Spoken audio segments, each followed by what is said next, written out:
Hi ನಮಸ್ತೆ, welcome back to my channel. ನೀವೇನಾದರೂ ಹೊಸಬ್ರಾಗಿ ನನ್ನ ಚಾನಲ್ನ ನೋಡ್ತಾ ಇದ್ರೆ ಪ್ಲೀಸ್ ಸಬ್ಸ್ಕ್ರೈಬ್ ಮಾಡಿ, ಬೆಲ್ ಬಟನ್ ಮೇಲೆ ಕ್ಲಿಕ್ ಮಾಡಿ. ನಾನು ಮಾಡೋ ಎಲ್ಲ ಹೊಸ ವಿಡಿಯೋಗಳು ನಿಮಗೆ ಬಂದು ತಲುಪುತ್ತೆ. ಈಗ ಆಲ್ರೆಡಿ ನೀವು ನನ್ನ ಸಬ್ಸ್ಕ್ರೈಬರ್ ಆಗಿದ್ರೆ ಅವರಿಗೆ ಥ್ಯಾಂಕ್ಸ್ ಹೇಳ್ತಾ ಈ ವಿಡಿಯೋನ ಮುಂದುವರಿಸ್ತೀನಿ. ಬನ್ನಿ, ಟುಡೇ ನಾನು ಯಾವುದ್ರ ಬಗ್ಗೆ ಮಾತಾಡ್ತಾ ಇದ್ದೀನಿ ಅಂತ ನೀವು ಆಲ್ರೆಡಿ ಟೈಟಲ್ ನೋಡೇನೆ ಗೆಸ್ ಮಾಡಿರ್ತೀರಾ. ಎಸ್, ಅದು ಬ್ರಾ ಬಗ್ಗೆ. ಬ್ರಾನ ಹೇಗೆ ಧರಿಸ್ಬೇಕು, ಯಾವ ಮೆಜರ್ಮೆಂಟ್ನ ಮಾಡಿ ನೀವು ಬ್ರಾನ ಹಾಕಬೇಕು, ಕರೆಕ್ಟ್ ಬ್ರಾ ಹಾಕಬೇಕು, ಮತ್ತು ಯಾವ ಏಜಲ್ಲಿ ಹಾಕಬೇಕು, ಮತ್ತು ಅದರಾಗಿರೋ ಮಿಕ್ಸ್ ಯಾವುದು ಎಲ್ಲನೂ ನಾನು ಈ ವಿಡಿಯೋದಲ್ಲಿ ಹೇಳ್ತಾ ಇರ್ತೀನಿ. ನೀವು ವಿಡಿಯೋನ ಎಲ್ಲೂ ಸ್ಕಿಪ್ ಮಾಡದೆ ಈ ವಿಡಿಯೋನ ಕೊನೆವರೆಗೂ ನೋಡಿ, ನಿಮ್ಗೆ ತುಂಬಾ ಯೂಸ್ಫುಲ್ ಆಗುತ್ತೆ. ನಿಮ್ಮ ಅಕ್ಕ ತಂಗಿ ಅಣ್ಣ ತಮ್ಮ ಯಾರೇ ಇದ್ದರೂ ಕೂಡ, ಯಾರು ನೋಡ್ತಿದ್ದೀರಾ ಈ ವಿಡಿಯೋನ, ನಿಮ್ಮ ಮನೇಲಿರೋ ಹೆಣ್ಮಕ್ಳಿಗೆ ಶೇರ್ ಮಾಡಿ, ಅವ್ರಿಗೂ ಈ ಬ್ರಾ ಬಗ್ಗೆ ತಿಳಿಸಿ ಅಂತಾನೆ ಈ ವಿಡಿಯೋ ಮಾಡ್ತಾ ಇದ್ದೀನಿ ನಾನು. Let's get started. ಫಸ್ಟು ಏನು ಮಾಡಬೇಕಂದ್ರೆ, ನಾವು ಕರೆಕ್ಟ್ ಬ್ರಾನ ಧರಿಸ್ಬೇಕು. ಕರೆಕ್ಟ್ ಬ್ರಾ ಧರಿಸೋದ್ರಿಂದ ಏನೆಲ್ಲ ಉಪಯೋಗ ಇದೆ ಗೊತ್ತಾ?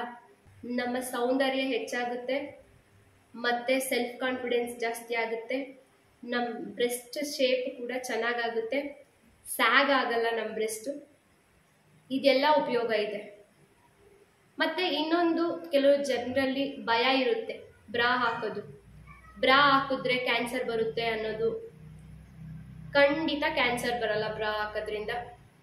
ಕ್ಯಾನ್ಸರ್ ಬರೋದು ಅವರ ಅಜ್ಜಿಗೋ ಅವ್ರ ಅಮ್ಮಂಗೋ ಯಾರಿಗಾದ್ರೂ ಇದ್ದರೆ ಇದು ಆನುವಂಶೀಯವಾಗಿ ಬರುತ್ತೆ, ಅಥವಾ ಜಾಸ್ತಿ ಫ್ಯಾಟ್ ಇದ್ದರೆ ಬಾಡಿನಲ್ಲಿ, ಬೊಜ್ಜು ಅದಿದ್ರೆ ಬರುತ್ತೆ.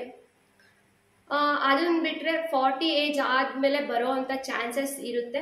ಬಟ್ ನಾವು ಕೆಲವೊಂದು ಪ್ರಿಕಾಷನ್ಸ್ನು ಕೂಡ ತಗೊಬೇಕು. ಅದನ್ನು ಬಿಟ್ಟರೆ ಬಾಣಂತನದಲ್ಲಿ ಏನಾದರೂ ಮಗುವಿಗೆ ಹಾಲನ್ನು ಕುಡಿಸಿಲ್ಲ, ಬ್ರೆಸ್ಟ್ ಫೀಡ್ ಮಾಡಿಲ್ಲ ಆದರೆ ಬರೋ ಚಾನ್ಸಸ್ ಇರುತ್ತೆ ಅಷ್ಟೇ. ಬ್ರಾ ಹಾಕೋದ್ರಿಂದ ಯಾವುದೇ ಕಾರಣಕ್ಕೂ ಕ್ಯಾನ್ಸರ್ ಬರೋದಿಲ್ಲ.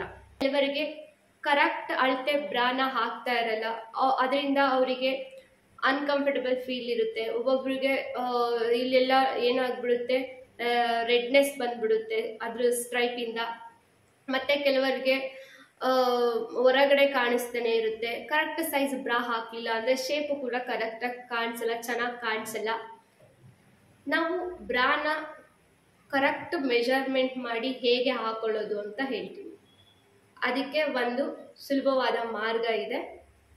ನಾನು ಈ ಪಿಕ್ಚರ್ನಲ್ಲಿ ಹೇಗೆ ಬ್ರಾನ ಅಳತೆನ ನಾವು ಕಂಡುಹಿಡಿಯೋದು ಮತ್ತು ಹೇಗೆ ನಮ್ಮ ಸೈಜು ಎಷ್ಟು ಅಂತ ತಿಳ್ಕೊಳ್ಳೋದು ಅಂತ ತಿಳಿಸ್ತೀನಿ.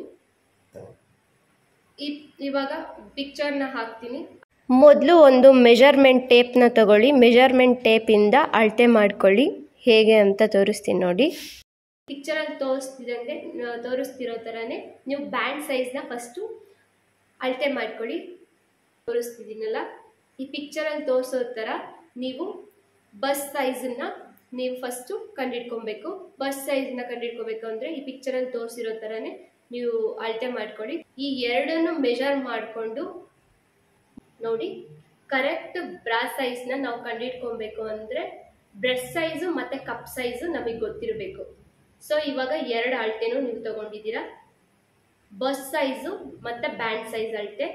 ಇಲ್ಲಿ ಬ್ಯಾಂಡ್ ಸೈಜ್ ಅಳತೆ ಏನಂತ ನೋಡಿ, ಮತ್ತು ಬಸ್ ಸೈಜ್ ಅಳತೆ ಏನಂತ ನೋಡಿ. ಇವೆರಡನ್ನ ಮೈನಸ್ ಮಾಡಿದ್ರೆ ನಮಗೆ ಕಪ್ ಸೈಜ್ ಅನ್ನೋ ಅಳತೆ ಬರುತ್ತೆ. ನೋಡಿ, ಕಾಣಿಸ್ತಾ ಇದೆಯಾ? ಇವೆರಡನ್ನು ಮೈನಸ್ ಮಾಡಿದ್ರೆ ಕಪ್ ಸೈಜು 1, 2, 3, 4 ಎಷ್ಟಾದರೂ ಬರ್ಬೋದು. ಬ್ಯಾಂಡ್ ಸೈಜು ಮತ್ತು ಬಸ್ ಸೈಜ್ ಎರಡನ್ನೂ ಮೈನಸ್ ಮಾಡಿದಾಗ ಬರೋದೇ ನಮಗೆ ಕಪ್ ಸೈಜು. ಓಕೆನಾ? ಕಪ್ ಸೈಜು ಇಲ್ಲಿ ಬರ್ದಿದ್ದೀನಿ ನೋಡಿ.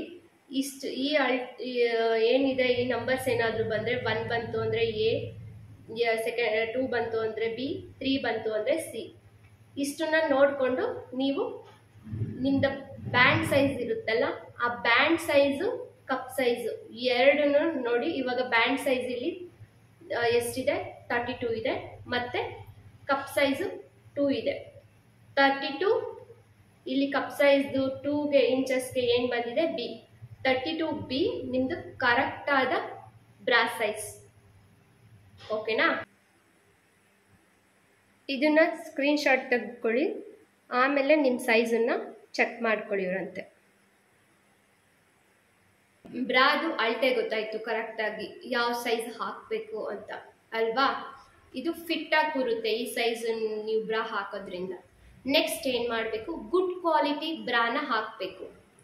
ಗುಡ್ ಕ್ವಾಲಿಟಿ ಅಂದರೆ ಸಿಂಥೆಟಿಕ್ ಬ್ರಾಗಳನ್ನ ಹಾಕಬೇಡಿ, ಒಳ್ಳೆ ಕ್ವಾಲಿಟಿ ಇರೋ ಬ್ರಾಗಳನ್ನ ಹಾಕಿ. ಮತ್ತು ವಯರ್ಲೆಸ್ ಇರಬೇಕು ಬ್ರಾಗಳು. ಕೆಳಗಡೆ ಅವರು ವಯರ್ ಕೊಟ್ಟಿರ್ತಾರೆ ನೋಡಿ, ಆ ಥರ ಬ್ರಾಗಳನ್ನ ದಯವಿಟ್ಟು ಧರಿಸ್ಬೇಡಿ, ಅದರಿಂದ ಬ್ಲಡ್ ಸರ್ಕ್ಯುಲೇಷನ್ ಆಗೋದಿಲ್ಲ. ವಯರ್ಲೆಸ್ ಬ್ರಾಗಳನ್ನ ಹಾಕಿ, ಆಯಿತಾ. ಒಳ್ಳೆ ಕ್ವಾಲಿಟಿ ಬ್ರಾಗಳು ಶೈಯವೇನಲ್ಲೂ ಸಿಗುತ್ತೆ. ಇದನ್ನ ಆನ್ಲೈನಲ್ಲಿ ಕೂಡ ನಿಮ್ಮ ಅಳತೆನ ಕರೆಕ್ಟಾಗಿ ಬ್ರಾದು ಹಾಕ್ಬಿಟ್ರೆ ಶೈಯವೆಲ್ ಕೂಡ ನೀವು ಆನ್ಲೈನಲ್ಲಿ ಪರ್ಚೇಸ್ ಮಾಡ್ಬೋದು. ಅದು ಒಂದು ಒಳ್ಳೆ ವೆಬ್ಸೈಟ್ ಅಂತಲೇ ಹೇಳ್ಬೋದು ಪರ್ಚೇಸ್ ಮಾಡೋದಕ್ಕೆ. ಸಣ್ಣ ಮಕ್ಕಳಿದ್ದಾಗೇ ನೀವು ಹೆಣ್ಮಕ್ಳಿಗೆ ಪೆಟಿಕೋಟ್ನ ಹಾಕೋದನ್ನ ರೂಢಿ ಮಾಡಿ.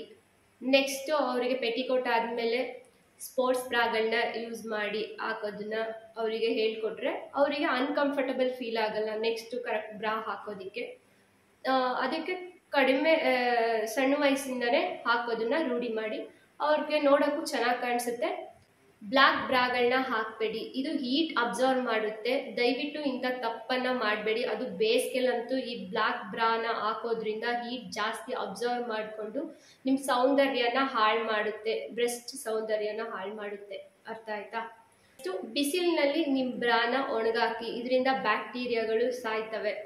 ನೀವು ತುಂಬ ಹಳೇದಾಗೋವರೆಗೂ ಅಥವಾ ಅರ್ಧೋಗೋವರೆಗೂ ಬ್ರಾನ ದಯವಿಟ್ಟು ಯೂಸ್ ಮಾಡಬೇಡಿ, ಚೇಂಜ್ ಮಾಡಿ ಆದಷ್ಟು ಬ್ರಾಗಳನ್ನ, ಸರಿನಾ. ಅದು ಅರ್ಧೋಗಿ ವರೆಗೂ ಯೂಸ್ ಮಾಡೋದು ನನ್ನ ಪ್ರಕಾರ ಒಳ್ಳೇದಲ್ಲ. ಬೇರೆ ಬ್ರಾಗಳನ್ನ ತಗೊಳ್ಳಿ. ಈ ಬ್ರಾಗಳಲ್ಲೂ 2 ಟೈಪ್ ಇದೆ, ಒಂದು ಪ್ಯಾಡೆಡ್ ಬ್ರಾ, ಮತ್ತೊಂದು ನಾನ್ ಪ್ಯಾಡೆಡ್ ಬ್ರಾ.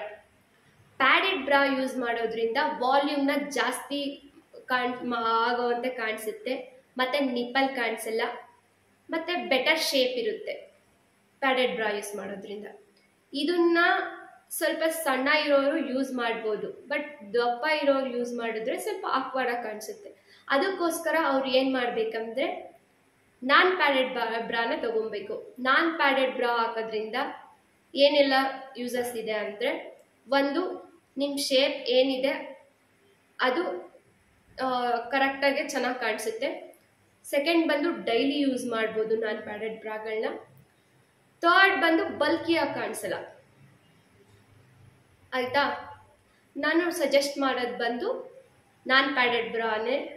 ನಾನ್ ಪ್ಯಾಡೆಡ್ ಬ್ರಾನ ಹಾಕಿ ನೈಟ್ ಹೊತ್ತಿನಲ್ಲಿ ನೀವು ಯಾವುದೇ ಕಾರಣಕ್ಕೂ ಬ್ರಾನ ಹಾಕಬೇಡಿ. ಈ ಬ್ರಾ ಹಾಕೋದ್ರಿಂದ ಏನಾಗುತ್ತೆ ಅಂದರೆ ಬ್ರೆಸ್ಟ್ ಸುತ್ತ ಬ್ಲಡ್ ಸರ್ಕ್ಯುಲೇಷನ್ ಆಗೋದೇ ಇರೋವಂಥ ಚಾನ್ಸಸ್ ಇರುತ್ತೆ. ಸೊ ನೈಟು ಮಲಗಬೇಕಾದ್ರೆ ನೀವು ಬ್ರಾನ ಧರಿಸ್ಬೇಡಿ. ಸೊ ಚೆನ್ನಾಗಿ ಗಾಳಿ ಆಡುತ್ತೆ, ಬ್ಲಡ್ ಸರ್ಕ್ಯುಲೇಷನ್ ಕೂಡ ಆಗುತ್ತೆ. ದಯವಿಟ್ಟು ಬ್ರಾನ ತೆಗೆದು ಮಲಗಿ.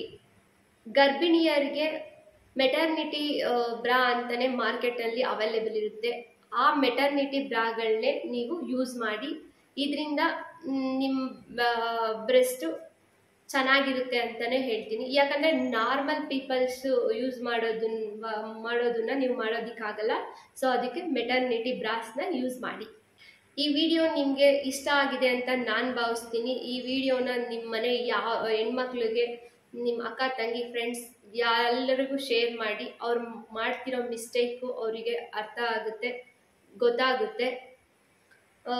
ಈ ವಿಡಿಯೋ ನಿಮಗೆ ಯೂಸ್ಫುಲ್ ಆಗಿದೆ ಅಂತ ನಾನು ಭಾವಿಸ್ತೀನಿ. ಈ ವಿಡಿಯೋ ಇಷ್ಟ ಆಗಿದ್ರೆ ಪ್ಲೀಸ್ ನನ್ನ ಚಾನಲ್ಗೆ ಸಬ್ಸ್ಕ್ರೈಬ್ ಮಾಡಿ, ಲೈಕ್ ಮಾಡಿ, ಶೇರ್ ಮಾಡಿ, ಕಮೆಂಟ್ ಮಾಡಿ. Thanks for watching.